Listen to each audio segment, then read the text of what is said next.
দীর্ঘদিন ধরে শুধুমাত্র অভ্যন্তরীণ ফ্লাইট পরিচালনার মধ্যে সীমাবদ্ধ থাকা সৈয়দপুর বিমানবন্দরটিকে এবার দেশের পঞ্চম পূর্ণাঙ্গ আন্তর্জাতিক বিমানবন্দরে রূপান্তর করার মেগা পরিকল্পনা গ্রহণ করা হয়েছে। এই মহাপরিকল্পনার অংশ হিসেবে বিমানবন্দরটির অবকাঠামো পুরোপুরি পাল্টে ফেলা হচ্ছে, যা উত্তরাঞ্চলের যোগাযোগ ব্যবস্থা ও সামগ্রিক জীবনযাত্রায় এক অভাবনীয় বিপ্লব নিয়ে আসবে।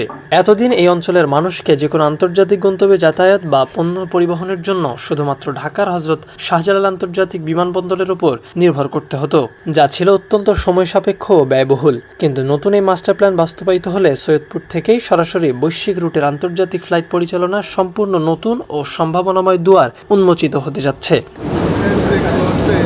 সৈয়দপুর বিমানবন্দরকে আন্তর্জাতিক মানে উন্নীত করার জন্য এর রানওয়ে সম্প্রসারণ থেকে শুরু করে অত্যাধুনিক টার্মিনাল ভবন নির্মাণের এক বিশাল ও জটিল কর্মযজ্ঞ শুরু হচ্ছে।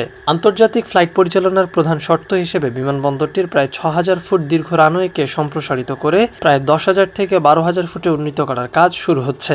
এই বিশাল রানওয়ের ফলে এখানে অনায়াসে বোয়িং 777 বা ড্রিমলাইনারের মতো সুপরিসর বা হোয়াইট বডির বড় উড়োজাহাজগুলো পূর্ণ যাত্রী ও ভারী কার্গো নিয়ে খুব সহজেই এবং নিরাপদে ওঠানামা করতে পারবে। মূল রানওয়ের পাশাপাশি বিশাল এলাকা জুড়ে নতুন অ্যাপ্রন, সুপ্রশস্ত ট্যাক্সিওয়ে, অত্যাধুনিক রাডার স্টেশন, ভিআইপি লাউঞ্জ এবং অত্যাধুনিক কার্গো টার্মিনাল নির্মাণ করা হচ্ছে। আন্তর্জাতিক ফ্লাইটের যাত্রীদের বিশ্বমানের সেবা নিশ্চিত করতে স্বয়ংক্রিয় লাগেজ কনভেয়ার বেল্ট এবং দ্রুতগতির ইমিগ্রেশন সুবিধা সহ নতুন টার্মিনাল ভবনটিকে এমনভাবে সাজানো হচ্ছে যাতে এটি বিদেশি পর্যটক ও আন্তর্জাতিক ব্যবসায়ীদের কাছে দেশের এক নতুন মর্যাদার প্রতীক হয়ে ওঠে।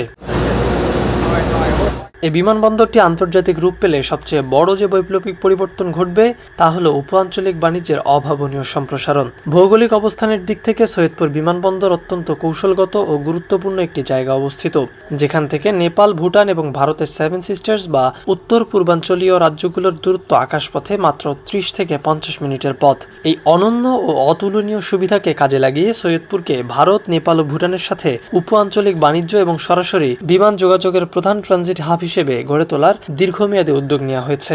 এমনকি নেপালের মতো প্রতিবেশী দেশগুলোর নিজেদের আঞ্চলিক কানেক্টিভিটি ও পর্যটন বাড়াতে এই বিমানবন্দরটি দ্রুত আন্তর্জাতিকীকরণের উপর প্রতিনিয়ত ব্যাপক জোর দিয়ে আসছে। এর ফলে আগামী দিনে এই অঞ্চলের 4 দেশীয় ব্যবসা বাণিজ্যের এক বিশাল ও শক্তিশালী কেন্দ্র হিসেবে আত্মপ্রকাশ করবে সৈয়দপুর, যা পুরো দক্ষিণ এশিয়ার এভিয়েশন মানচিত্রকেই সম্পূর্ণভাবে বদলে দেবে।